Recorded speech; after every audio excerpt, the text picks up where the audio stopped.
Good morning students. ये video class 5th के लिए है और हम पढ़ रहे हैं ईवीएस का chapter 8 unique world of living organism. Last video में हमने पढ़ा था अलग अलग जैसे एंट्स, बैट, स्नीफर डॉग, इनके बारे में पढ़ा था और उनकी डिफरेंट क्वालिटीज़ के बारे में हमने पढ़ा था।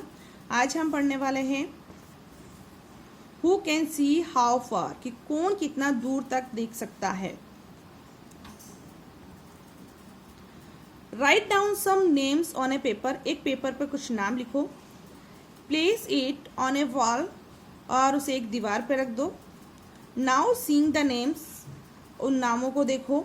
Walk away from the wall, दीवार से थोड़ा दूर जाओ। And notice how far can you see them clearly, है ना। क्या करना है, एक पेपर लेना है, उस पेपर पे कुछ नाम लिखने हैं और नाम लिखकर उस दीवार पर चिपका देने। फिर उस दीवार से थोड़ा दूर चल जाओ और वहां से उसको अपने को देखना है कि क्या तुम उन नाम को साफ से देख रहे हो, अच्छी तरह से देख पा रहे हो। आई स्ट्रक्चर ऑफ ए फ्लाई और मस्कीटो इज वेरी डिफरेंट। जैसे एक फ्लाई जो होती है, एक मस्कीटो जो है और जो मक्खी वगैरह जो होती हैं, इनका जो आई स्ट्रक्चर जो होता है वो अलग अलग तरीके का होता है। They fly away at once seeing any moving object, जब वो उड़ते हुए, जो ये मॉस्किटो, बटरफ्लाई, हाउस फ्लाई, ये जो होती हैं, ये उड़ते हुए भी किसी भी ऑब्जेक्ट को पहचान सकती हैं। Their eyes are different from the eyes of human beings and animals. और ये जो बटरफ्लाई और मॉस्किटोज वगैरह जो होते हैं ना, इनकी आइज जो होती है वो ह्यूमन बींग की आइज से, जानवरों से अलग होती है। A loud wedding procession was passing near Mayank's house. Seeing this, Mayank put his fingers into his ears because it was very loud. एक जो शादी का जुलूस जो है उसके घर के पास में से निकल रहा था, मयंक के घर के पास में से। और जैसे ही उसके घर के पास से निकला, मयंक ने अपने कानों में अंगुली रख दी। क्यों रखी? क्योंकि because it was very loud, क्योंकि ये बहुत तेज आवाज़ आ रही थी। गुंजन आस्क्ड हिम, गुंजन ने पूछा, व्हाट हैपेंड, क्या हुआ?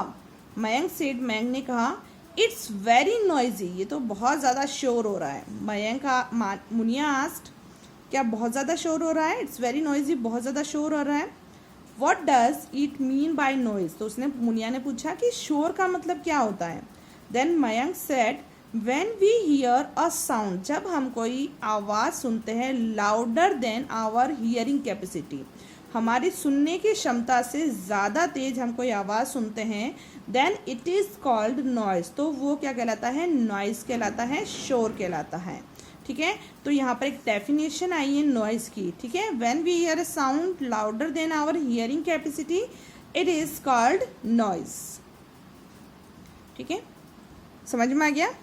Then next, a dog became alert hearing even a low sound. एक डॉग जो होता है उसे बिल्कुल हल्की सी आवाज़ जो होती है उससे भी ये अलर्ट हो जाता है ना। आपने भी कई बार नोट करा होगा, जो डॉग जो होता है हल्की आहट भी होती तो उसको सुनकर वो एकदम से इधर उधर देखने लग जाता है, अलर्ट हो जाता है।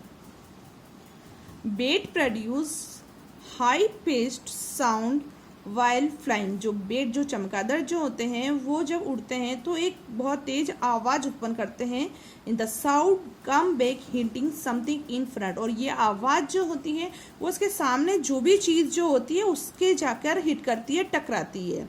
एंड हियरिंग दिस इको, और जब इस चीज़ को वो सुनता है वापस, जब बेट उसको वापस सुनती है तो उसे पता चल जाता है कि आगे का रास्ता साफ है या आगे क्या है, नहीं है ना। Then a bat can easily fly at night time also, और इस तरह से एक जो चमगादड़ जो होता है वो आसानी से सुन पाता है। हियरिंग दिस इको, है ना, ये आवाज़ सुनकर अ बैट कैन ईजिली फ्लाई, एक जो चमगादड़ जो होता है ना वो आसानी से उड़ सकता है। एट नाइट टाइम ऑल्सो, है ना, आवाज़ को वो पहचान कर कि आगे क्या चीज़ है उससे टकरा कर जो चमगादड़ जो है वो आसानी से नाइट में भी उड़ पाता है। ठीक है, different living creatures have different hearing capacities, और हर एक अलग जानवर की, अलग अलग जानवरों की अलग अलग सुनने की क्षमता होती है। कैपेसिटी मीन्स क्षमता, हियरिंग में सुनना। Then next topic, you see different types of animals, आपने अलग अलग तरह के जानवर देखे होंगे। Right down in the following tables in which session are they not seen. कुछ यहाँ पर एनिमल्स के नाम दिए हुए हैं और आपको बताना है कि ये कौन से सीजन के अंदर आपको दिखाई नहीं देते हैं। जैसे कि लिजार्ड कब दिखाई नहीं देती अपने को? विंटर में, ठीक है। स्नेक कब दिखाई नहीं देते? विंटर में। एंड फ्रॉग समर में, ठीक है। तो ये इसलिए दिखाई नहीं देते क्योंकि ये अपने आप को क्या कर लेते हैं? हाइबरनेट कर लेते हैं, ठीक है।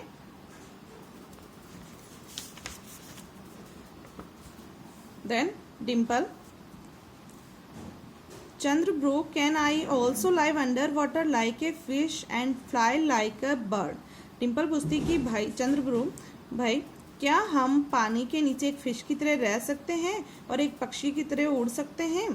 Then Chandra said Dimple, all living beings have their own special qualities, की जितने भी जीव जो होते हैं उनकी अपनी विशेषताएं होती है।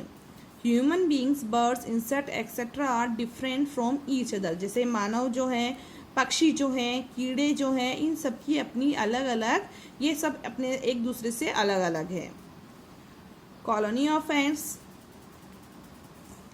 There is an ant hole in the, देखो कॉलोनी ऑफ एंट्स क्या होती है? देखो जो चींटियों का जो घर जो होता है, समूह जो होता है ना, उसे कॉलोनी ऑफ एंट्स कहते हैं।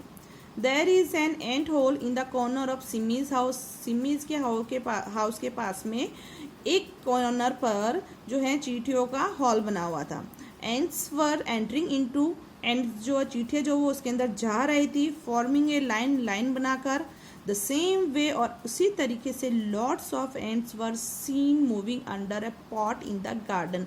और उसी तरह से उनके गार्डन में जो पॉट पड़ा हुआ था, जो गमला जो पड़ा हुआ था, उसके नीचे भी उसे चींटियाँ नजर आई बजाते हुए। It was a bit moist there, वहाँ पर थोड़ा सा गीला हो रखा था, नमी थी। When the pot was removed, जब उस पॉट को वहाँ से हटाया गया, the ends started taking away their eggs, तो चींटियाँ वहाँ से अपने अंडे ले जाना शुरू कर दिया, वहाँ से मतलब दूसरी जगह पे जाना शुरू कर दिया।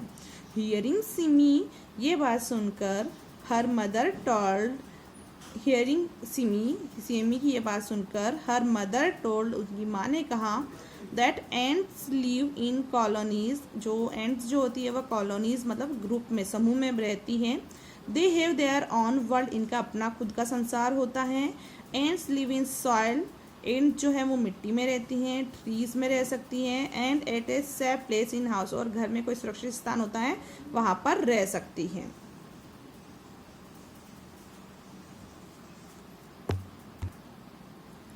Mother said to Dimple and Chandra, mother जो डिम्पल और चंद्र को माँ ने बताया, सी एंड्स को देखो, do their work at home collectively, देखो ये जो चींटियाँ जो है वो समूह में काम करती है। You should also work together, तुम्हें भी मिलकर काम करना चाहिए। शुड मीन्स चाहिए, वर्क टुगेदर काम, साथ साथ। On the basis of their duties, इनको अपने कार्यों के अनुसार। एंड्स आर कॉल्ड क्वीन, इनको उनकी ड्यूटीज़ के आधार पर, उनके काम के आधार पर उनको अलग अलग भागों में बांटा गया है, जैसे कि क्वीन एंट, रानी चींटी, वर्कर एंट एंड सोल्जर एंट, ठीक है। और इनके अपने अलग अलग काम के आधार पर इनको बांटा हुआ है। सॉल्ट और salted water is sprinkled to disperse ants, अगर कहीं पर चींटियाँ होती है तो वहाँ पर अपन नमक या नमक का पानी अगर वहाँ पर अपन छिड़क देते हैं तो चींटियाँ जो हैं वो वहाँ से चली जाती हैं। दीज डेज, और इन दिनों, insecticide acid is also use to disperse and, और इस समय तो हम जो बहुत सारे जो एसिड वगैरह जो हैं वो इंसेक्ट एसिड जो है वो यूज़ करते हैं चींटियों पर, चींटियों को भगाने के लिए। This is harmful for us too, लेकिन ये हमारे लिए हार्मफुल भी होता है। अब है वर्क ऑफ आर्ट, जैसे कि आपने देखा था ना यहाँ पर queen and, worker and, soldiers and, तो इनको work of art and name on the basis of work, ठीक है। वर्क ऑफ एंड्स देखो क्या होता है, टू ले एग्स, अंडे देना, किसका काम है? क्वीन एंड का काम है। To take care of the eggs, egg की देखभाल करने का काम कौन करता है? Worker ant. And to protect eggs, house security, जो एग्स की सुरक्षा करना और घर की सुरक्षा करने का काम कौन करता है? सोल्जर एंट, ठीक है, सैनिक एंट। आज का हमारा टॉपिक यहाँ तक रहेगा। अब मैं आप लोगों को होमवर्क दे रही हूँ। आज का आपका होमवर्क है question number 2। Last question, first question आपने पहले कर लिया था। सेकंड क्वेश्चन देखिए, look at the picture below. Pictures को देखनी है, आइडेंटिफाई दीज एनिमल्स, इनको पहचानना है। Right down one unique characteristics feature of each one of them in your notebook.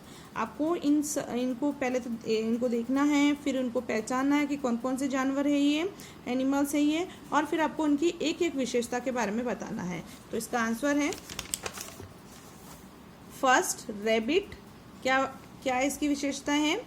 तो रैबिट्स क्या कर सकते हैं? रन्स वेरी फास्ट, बहुत तेजी से भाग सकते हैं। एलिफेंट बिगेस्ट एनिमल्स है ना, एलिफेंट क्या है, क्या विशेषता है इसकी? सबसे बड़ा एनिमल्स। स्पैरो क्या है? कैन फ्लाई, फ्लाई कर सकती है। And fish can swim in water, fish जो है वो स्विम कर सकती है। ठीक है,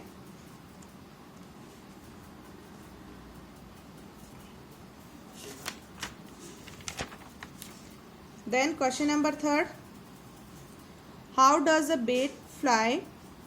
यहाँ पर पैरेट आएगा, है ना, पैरेट था, स्पैरो नहीं था। ठीक है, पैरेट कैन फ्लाई, स्पैरो चिड़िया को बोलेंगे ना। थर्ड क्वेश्चन है, how does a bat fly during the night without colliding with anything. जो एक बेट जो है वो किस तरह से नाइट में उड़ सकता है, कैसे अंधेरे में उड़ता है, तो उसके बारे में आपको बताना है। तो ये अभी हमने पढ़ा है पेज नंबर 65 पर। पेज नंबर 65 पे देखिएगा, यहाँ से आपको करना है, अभी रीड करा था अपन ने बेट। यहाँ से bat produce high pitched sound while flying. जब बेट जो है उड़ता है तो अपने एक बहुत तेज आवाज़ निकालते हैं। And this sound comes back hitting something in front. और ये जो साउंड जो होती हैं वो किसी भी चीज़ को हिट करती, जो भी आगे होती हैं।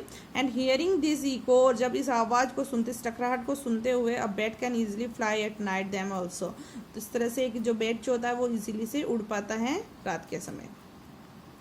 ठीक है, आज यहाँ तक ही करेंगे, नोट कर लेना इसको। Thank you.